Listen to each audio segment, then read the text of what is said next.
이제 나도 내려가야겠다. 몸도 마음도 너무 지쳤어. 어머니, 그래도 좀 더 계시면 안 돼요? 저희도 힘든데. 이제 너희는 너희끼리 살아. 나도 나만의 삶을 살 거야. 안녕하세요, 여러분. 오늘 우리가 나눌 이야기는 손주를 돌보러 아들 집에 갔던 한 어머니의 이야기입니다. 처음엔 가족을 위해 기꺼이 희생했지만 시간이 흐를수록 그녀는 점점 당연한 존재가 되어버렸습니다. 손주는 사랑스러웠지만 시어머니를 대하는 며느리의 태도는 점점 차가워져 갔죠.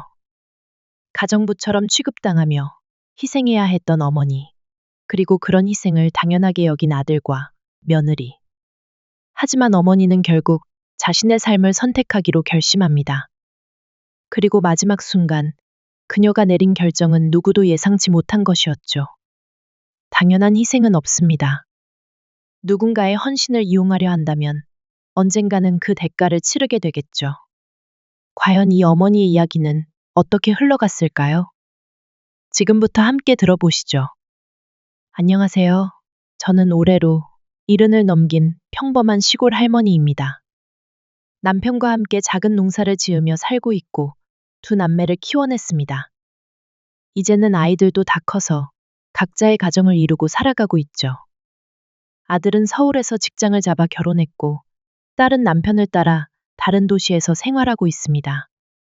자식들이 각자의 삶을 살아가는 걸 보며 우리는 그저 건강하게 남은 시간을 보내는 것에 감사하며 살아왔습니다.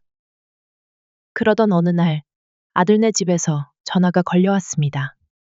어머니, 손주 좀 봐주실 수 있을까요? 며느리였습니다. 첫 손주가 태어났을 때 저는 얼마나 기뻤는지 모릅니다. 사진으로만 보던 손주를 직접 볼 수 있다는 생각에 설렜고 아들 부부가 손주를 맡아달라고 하는 그 부탁이 기쁘게 느껴졌습니다. 어머니, 저희 맞벌이라서 정말 힘들어요. 어린이집 보내기 전까지만 도와주시면 안 될까요? 며느리는 간곡한 목소리로 부탁했고 아들도 거들었습니다. 엄마, 잠깐만 도와줘. 요즘 회사 일이 바빠서 애 볼 사람이 필요해. 그 말에 저는 고민할 것도 없이 고개를 끄덕였습니다. 손주를 봐줄 수 있다는 게 어딘가 싶었고 어쩌면 아들네 집에서 함께 지내면 좀 더 가까운 사이가 될 수 있겠다는 기대도 있었습니다. 시골에서 남편과 단둘이 살다 보니 가끔은 외롭기도 했으니까요. 남편도 손주 보면서 좋은 시간 보내고 오라. 며 흔쾌히 허락해 주었습니다. 저는 그렇게 짐을 싸기 시작했습니다. 손주에게 줄 옷도 몇 벌 챙기고 혹시라도 며느리와 함께 요리할 일이 있을까 싶어 고향에서 키운 고추장과 된장도 한 통씩 담아 준비했습니다. 손주랑 함께 지내면 얼마나 좋을까. 차를 타고 서울로 올라가는 길, 저는 기대에 부풀어 있었습니다. 그동안 자주 보지 못했던 손주를 마음껏 안아볼 수 있고 아들네 집에서 며느리와 좀 더 친해질 수도 있겠다는 생각이 들었습니다. 서울에 도착했을 때 아들과 며느리는 반갑게 저를 맞이했습니다. 어머니, 오시느라 힘드셨죠? 어머니 오셔서 너무 든든해요. 며느리는 활짝 웃으며 저를 맞이했고 저는 그런 며느리가 고맙기까지 했습니다. 처음에는 정말 다정했고 저를 배려해주는 듯 보였습니다. 어머니, 힘드시면 언제든 말씀하세요. 저는 그 말만으로도 안심이 되었습니다. 손주를 보는 일이 힘들긴 하겠지만 아들과 며느리가 이렇게 고마워하니 기꺼이 도와줘야겠다는 마음이 들었습니다. 그렇게 저는 아들네 집에서 새로운 생활을 시작하게 되었습니다. 하지만 그때는 몰랐습니다.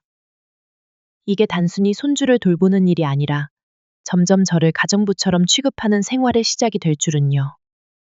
서울에 도착한 첫날, 저는 손주를 안아보며 행복에 겨워 있었습니다. 작은 몸짓 하나하나가 어찌나 사랑스러운지 피곤함도 잊고 아이와 한참을 놀아주었습니다. 며느리도 처음에는 저에게 살갑게 대했습니다. 어머니, 오셔서 너무 든든해요. 진짜 감사해요. 힘드시면 언제든 말씀하세요. 그 말이 참 고맙게 들렸습니다. 아들도 엄마, 진짜 고마워. 우리 애가 엄마 손에서 크면 더 정서적으로도 좋을 것 같아. 라며 제 손을 꼭 잡아주었습니다. 저는 이 집에서 손주를 돌보며 즐겁게 지낼 수 있을 거라 믿었습니다. 그렇게 아침이 밝았습니다. 저는 새벽부터 일어나 부엌에서 밥을 챙겼습니다. 며느리는 출근 준비로 바빴고 아들은 아침을 대충 때우고 나갈 준비를 하고 있었습니다. 저는 자연스럽게 손주의 이유식을 챙기고 아이를 안아달래며 하루를 시작했습니다. 처음 며칠은 아무런 문제가 없었습니다. 아들 부부는 바빠 보였고 저는 손주와 시간을 보내는 것이 즐거웠습니다. 낮에는 아이와 놀아주고 재우고 산책을 시켰습니다. 며느리가 퇴근하면 아이를 넘기고 저는 한숨 돌리는 정도였지만 그게 당연하다고 생각했습니다. 그런데 시간이 지나면서 상황이 조금씩 변하기 시작했습니다. 어느 날 저녁, 며느리가 퇴근하고 오더니 다소 미안한 표정으로 말했습니다. 어머니, 저희가 요즘 너무 바빠서 그런데 혹시 저녁 준비도 같이 해주실 수 있을까요? 저는 흔쾌히 고개를 끄덕였습니다. 그럼 너희 힘드니까 내가 해줄게. 그렇게 저는 손주를 돌보는 것뿐만 아니라 저녁까지 준비하게 되었습니다. 다음 날, 며느리는 퇴근하면서 또 부탁을 했습니다. 어머니, 오늘 애 보시느라 힘드셨죠? 그런데 설거지는 해두셨어요? 처음엔 며느리가 바빠서 그러려니 했습니다. 하지만 그날 이후로 당연한 듯한 태도가 이어졌습니다. 저녁을 차려주고 나면 자연스럽게 설거지도 제가 하게 되었고, 바닥에 어질러진 장난감을 정리하는 것도 저의 몫이 되었습니다. 며느리는 시간이 지나면서 더 많은 부탁을 하기 시작했습니다. 어머니, 저희 주말에도 일이 있어서 그런데 주말에도 애 좀 봐주실 수 있을까요? 저는 힘들었지만 또다시 거절하지 못했습니다. 그렇게 저는 손주를 돌보는 일 외에도 집안일을 도맡아 하기 시작했습니다. 빨래를 널고, 개고, 청소까지 하게 되었습니다. 며느리는 처음에는 어머니, 정말 감사해요. 라고 했지만 점점 당연하다는 듯 행동하기 시작했습니다. 이제는 마치 제가 이 집의 가정부가 된 것만 같았습니다. 그때까지만 해도 저는 그저 조금 힘들 뿐이라고 생각했습니다. 하지만 그건 시작에 불과했습니다. 시간이 흐르면서 저는 점점 더 많은 일을 떠맡게 되었습니다. 처음에는 손주만 돌보면 될 줄 알았는데, 이제는 집안일까지 제 몫이 되어 있었습니다. 아침이면 아이를 돌보느라 정신이 없었고, 점심을 먹고 나면 며느리가 시키지 않아도 자연스럽게 설거지를 하고 있었습니다. 손주의 장난감을 정리하고 방을 쓸고 닦는 일이 어느새 제 하루 일과가 되었습니다. 그러던 어느 날, 며느리는 아무렇지 않게 말했습니다. 어머니, 세탁기는 돌려주셨죠? 저녁에 남편이 입을 셔츠가 빨래 바구니에 있었거든요. 그 순간 저는 멍해졌습니다. 빨래까지 제가 해야 하는 일이 된 걸까요? 며느리는 제게 고마워하기는커녕 점점 당연한 듯 행동했습니다. 저녁을 차려주고 나면 설거지는 해두셨죠?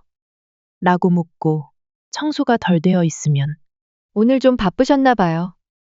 라며 은근한 핀잔을 주기도 했습니다.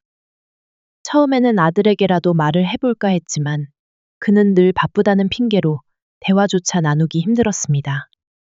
겨우 기회를 잡아 이야기를 꺼내도 돌아오는 대답은 한결같았습니다. 엄마, 애 봐주는 거 힘든 건 알지만 그래도 조금만 더 도와줘. 며느리도 직장 다니면서 힘들잖아. 저는 속으로 되뇌었습니다. 나는 힘들면 안 되는 걸까? 그러던 중 주말이 되었습니다. 평일 내내 손주를 돌봤으니 주말만큼은 쉬고 싶었는데 며느리는 아침부터 외출 준비를 하고 있었습니다. 어머니, 저 오늘 친구들이랑 약속 있어서요. 점심이랑 저녁 좀 챙겨주실 수 있죠? 저는 순간 할 말을 잃었습니다. 그래도 참고 물었습니다. 그럼 너희는 언제 들어오니? 아마 밤늦게요. 어머니, 아이는 잘 자니까 걱정 마세요. 그날 저는 새벽까지 손주를 돌보며 기다렸습니다. 하지만 며느리는 밤늦게 취한 듯 들어왔고 아들은 그저 멀뚱히 바라볼 뿐이었습니다. 저는 한숨을 쉬며 조용히 방으로 돌아갔습니다. 더 이상은 안 되겠다는 생각이 들었습니다. 내가 왜 이렇게까지 해야 하나? 정말 이게 맞는 걸까? 그날 밤 저는 잠을 이루지 못한 채 천장을 바라보며 생각했습니다.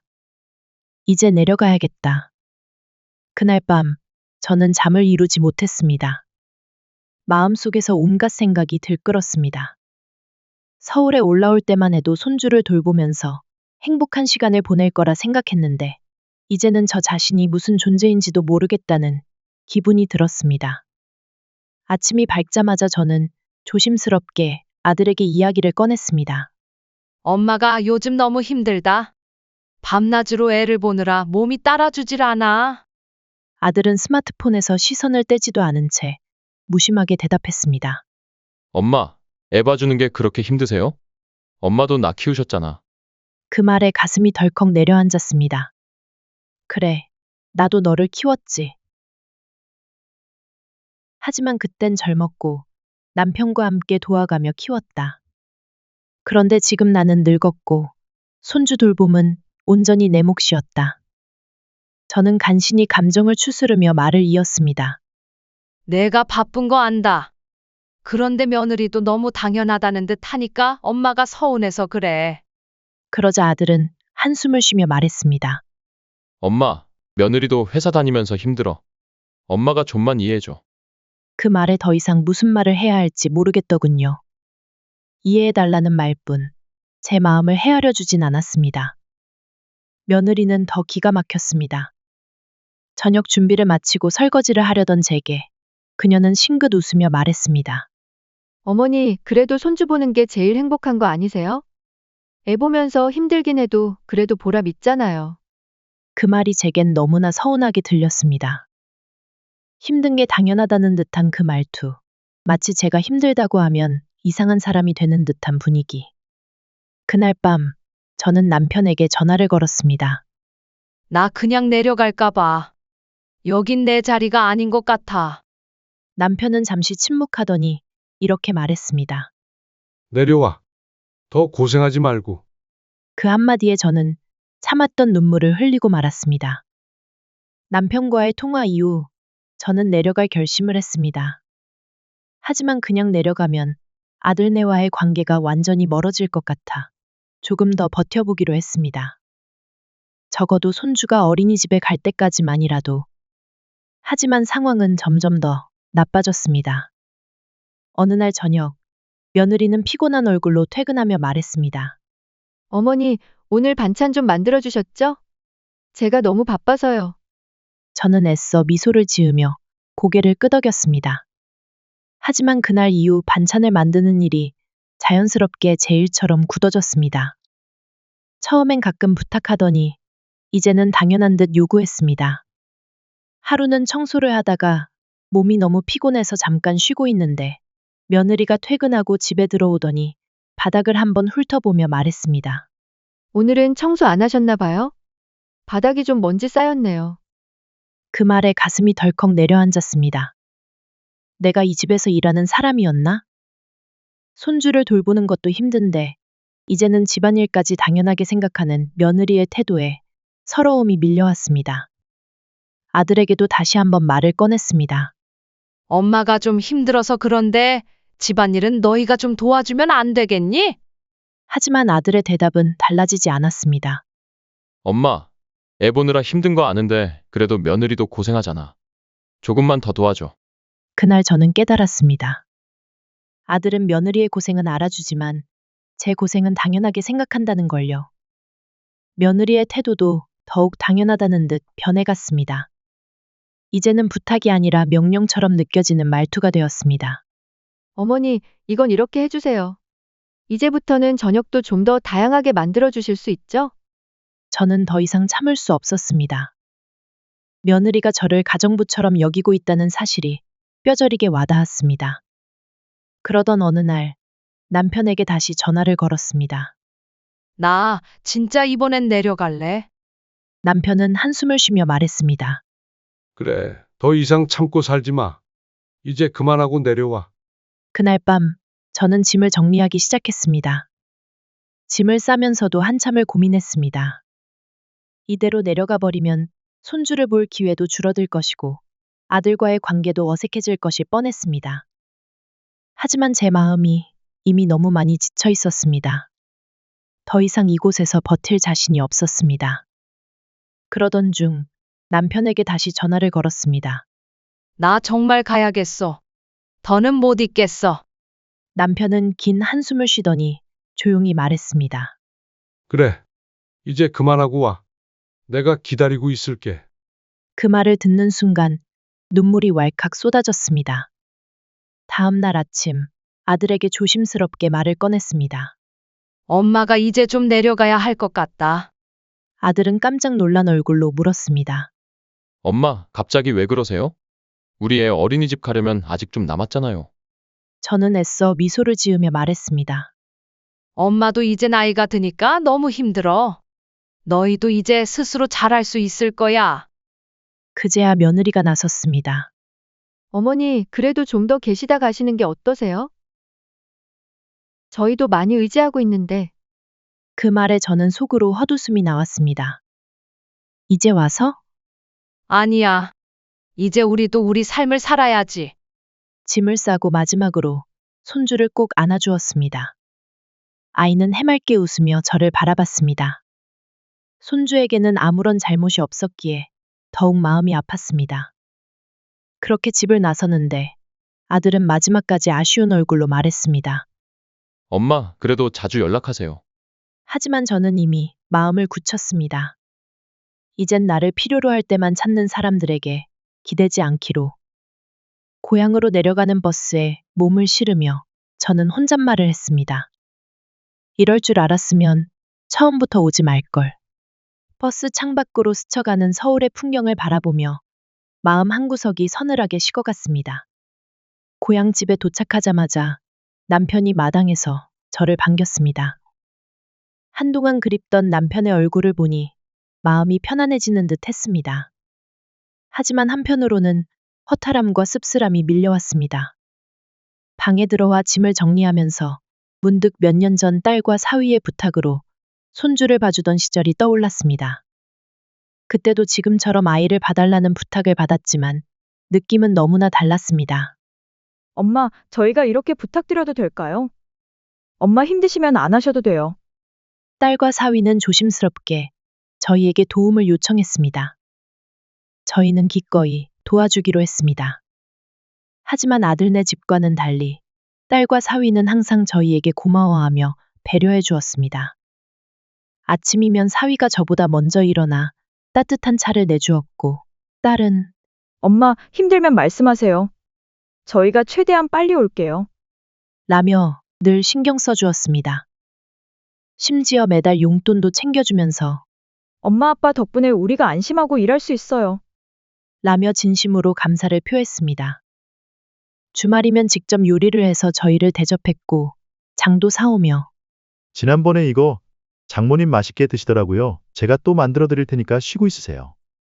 라며 세심하게 챙겨주었습니다. 그때는 힘들어도 보람이 있었습니다. 저희를 귀하게 여겨주는 사람들 속에서 지내니 오히려 더 힘을 내서 손주를 봐줄 수 있었습니다. 하지만 아들네 집에서의 생활은 전혀 달랐습니다. 저는 한숨을 쉬며 남편에게 말했습니다. 당연한 듯 요구하는 것과 고맙다고 말하는 것. 그 차이가 이렇게 클 줄 몰랐어. 남편도 조용히 고개를 끄덕였습니다. 그래도 이제 알았잖아. 누가 진짜 우리를 위하는 사람들인지. 그날 밤 저는 딸과 통화를 했습니다. 엄마, 잘 내려가셨어요? 너무 힘드셨죠? 딸의 다정한 목소리를 듣는 순간 참아왔던 감정이 북받쳐 올랐습니다. 하지만 최대한 태연한 척 대답했습니다. 이제 좀 쉬려고. 너희는 잘 지내고 있니? 네, 엄마. 그런데 혹시 필요한 거 있으시면 꼭 말씀하세요. 저희가 챙겨드릴게요. 그 한마디에 저는 다시 한번 깨달았습니다. 사랑은 말로만 하는 게 아니라 행동으로 보여주는 거라는 걸요. 딸과의 통화를 마친 후에도 한동안 깊은 생각에 잠겼습니다. 시골집 마당을 바라보면서 이제 우리도 우리의 삶을 살아야 하지 않을까 하는 생각이 들었습니다. 그동안 농사 짓고 손주 돌보느라 몸이 많이 지쳤습니다. 더 이상은 땅을 일구고 씨를 뿌리는 것도 벅차게 느껴졌습니다. 남편과 함께 이야기를 나눴습니다.